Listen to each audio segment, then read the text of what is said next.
Regardez Vie de famille avec la Mutuelle Saint-Martin, la mutuelle chrétienne de santé aussi au service des familles.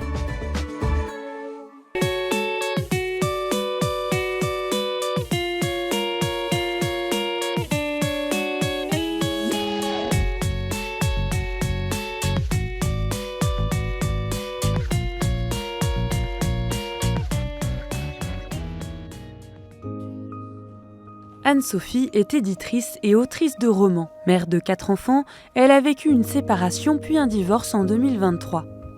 En 2025, elle obtient la reconnaissance de nullité de son mariage religieux. Pour elle, une question revient souvent, celle de l'impact de cette démarche sur ses enfants. Les enfants, pour eux, le plus dur, c'est pas la procédure de reconnaissance de nullité, le plus dur, c'est la séparation de leurs parents. Et c'est vrai que lorsque, de temps en temps, j'ai eu droit à des commentaires en disant « Ben oui, mais en faisant cette procédure, tu ne penses pas à tes enfants », c'est vrai que c'est très blessant parce que, au contraire, moi, j'ai envie de donner à mes enfants un témoignage de foi. Et c'est compliqué en tant que divorcée, en tant que de pouvoir témoigner auprès d'eux de l'importance du sacrement de mariage. Et justement, par cette procédure de reconnaissance de nullité, paradoxalement, je veux les aider à comprendre l'importance du sacrement de mariage et du fait que c'est une parole qu'on donne pour sa vie, on s'engage jusqu'à ce que la mort nous sépare. Anne-Sophie choisit d'aller à l'essentiel avec ses enfants, alors âgés de 6 à 14 ans, leur expliquer la situation avec des mots simples et surtout les rassurer. À partir du moment où j'ai commencé à me poser des questions par rapport à cette procédure de reconnaissance de nullité et où j'ai déposé le dossier, je leur en ai parlé en adaptant mes explications à leur âge. Ils me voyaient déjà depuis plusieurs années être fidèles à mon sacrement de mariage. Ils me voyaient communier le dimanche à la messe et ils savaient que vraiment cette fidélité au Christ était hyper importante pour moi. Et du coup, je leur ai expliqué que moi, j'avais juste besoin d'une réponse pour savoir comment vivre tout le reste de ma vie. Et je crois que quelque part, ça a été une vraie source d'apaisement pour eux. Et ce que j'ai aussi expliqué, ce que je leur ai dit, c'est que c'était une procédure qui allait être longue et que tant que je ne leur en reparlerai pas, c'est qu'il n'y aurait pas de nouveauté. Je leur en avais parlé là, on était en transparence, on était en vérité. Je pense que c'est ce qui les a aussi aidés à aller bien, c'est que cette procédure, c'était quelque chose qui me regardait moi, qui regardait leur papa et qui regardait tous les deux notre rapport au Christ et à la foi. Et eux ensuite, c'était important du coup qu'ils comprennent que il n'y avait pas de lien avec eux et qu'il y ait sacrement de mariage ou qu'il n'y ait pas sacrement de mariage, ils existent et ils sont aimés. Ce qui a pu être compliqué par rapport aux enfants, c'était aussi d'expliquer ce mot de nullité. Dans reconnaissance de nullité, il y a cet adjectif nul qu'ils entendent et c'est un adjectif qui peut facilement sortir « toi t'es trop nul ». Sous-entendu, tu n'as aucune valeur. Et donc, il fallait vraiment leur expliquer que ce n'est pas parce que mon mariage est reconnu nul que toi, ton existence est nulle. Ton existence est indépendante de ce mariage. Et quoi qu'il arrive, tu es une merveille et tu es aimé et tu es précieux.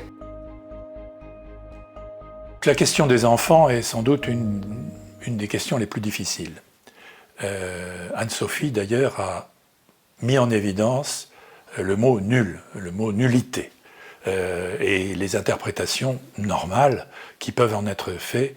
Et c'est pour cela qu'un certain nombre de personnes refusent de faire leur reconnaissance de nullité, car elles pensent que cela aurait un impact sur les enfants, pourrait avoir perturbé les enfants sur le plan psychologique ou autre. Il est évident que la question va se poser de savoir si on doit leur en parler et quand. Il faut bien noter que la démarche des officialités, la démarche de reconnaissance de nullité, exclut la présence des enfants dans la procédure. Pourquoi ? Parce qu'il pourrait y avoir un problème un conflit de loyauté des enfants, donc c'est une chose. Alors sur un plan qui est plus juridique, je dirais, puisqu'on s'intéresse au consentement à l'origine, par définition, les enfants n'y sont pas. Au moment de ce consentement-là. C'est pour cela que c'est très très délicat de trouver à la fois les bons mots, les mots adaptés, et le temps approprié. Parce qu'effectivement, il y a le risque, si on le fait un peu trop tôt, que les enfants soient finalement partie prenante de la démarche de reconnaissance de nullité, ce qui les met éventuellement en conflit. Également, ils peuvent être, dans la façon dont on leur présente les choses, ça peut être une présentation un peu unilatérale. Sachant qu'il est important pour l'enfant qu'il puisse avoir des liens de parentalité qui soient les plus équilibrés possibles. Qu'il garde l'image des deux parents et qu'il soit, je dirais, le plus à l'aise possible dans ses relations avec les deux parents. Il n'y a pas de recette. On ne peut pas donner de recette pour dire comment le dire aux enfants.